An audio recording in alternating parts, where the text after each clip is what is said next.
Good luck. Hello, fellow Toastmasters. How fast can you travel in the water? So today I will be talking about water speed and specifically breaking the world water speed record.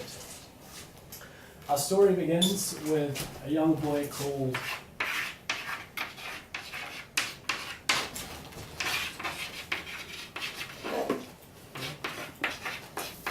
Donald Campbell. Now, Donald Campbell was about 16 years old when his dad drove the boat that broke the water speed world record. And this was an exciting thing for Donald Campbell. He was just about to embark on a career as a maintenance engineer when he saw his dad achieve this. And for the next 2 years, his dad broke more records over the water. Donald Campbell was there watching him, like cheering him on. But Donald continued his career as a maintenance engineer,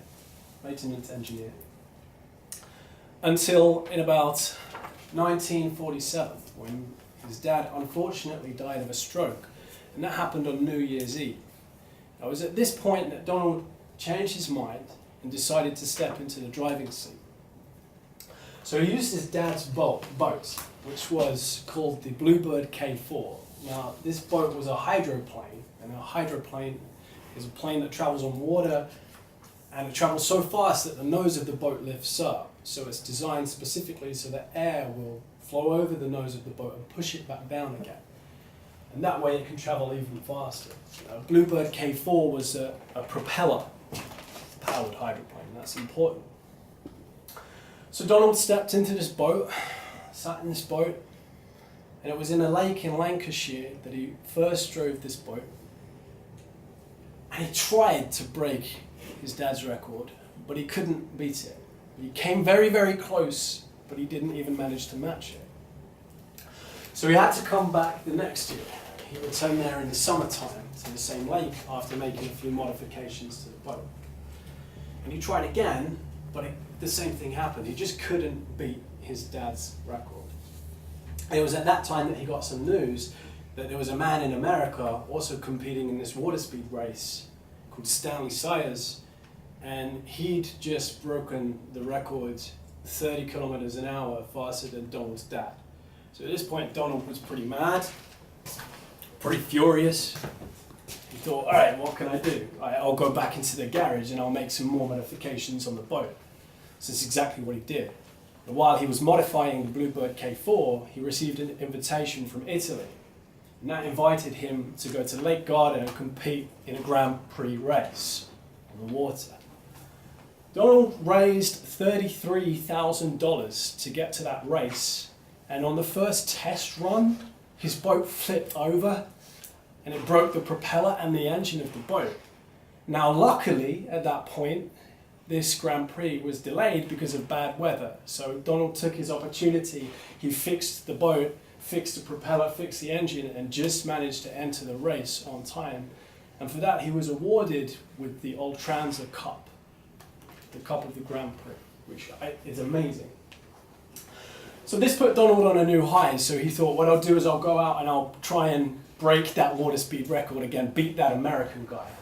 So he went out with his new modified boat.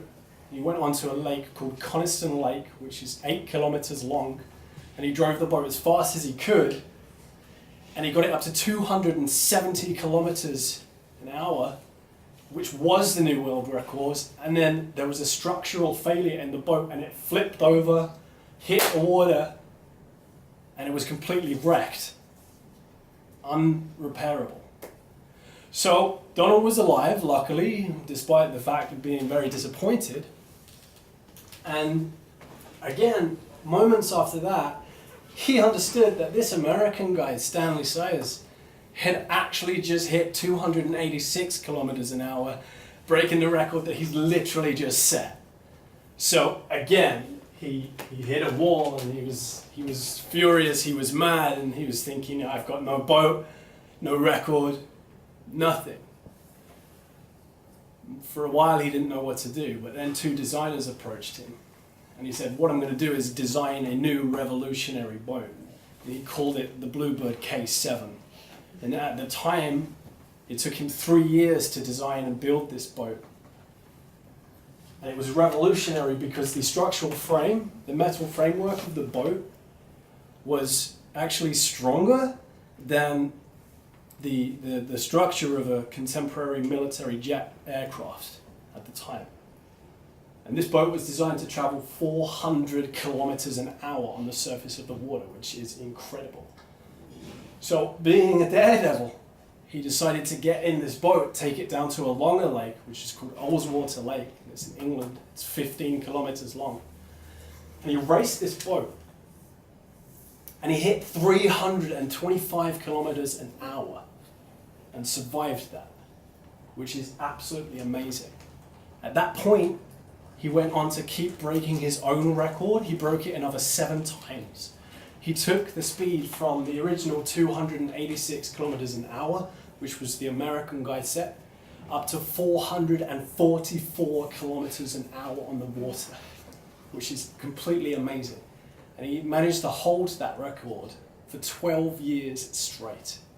And that's why I think that Donald Campbell is an inspiration, and he is actually named the most prolific water speed world record breaker there ever was. So I hope that story inspires you. Thank you.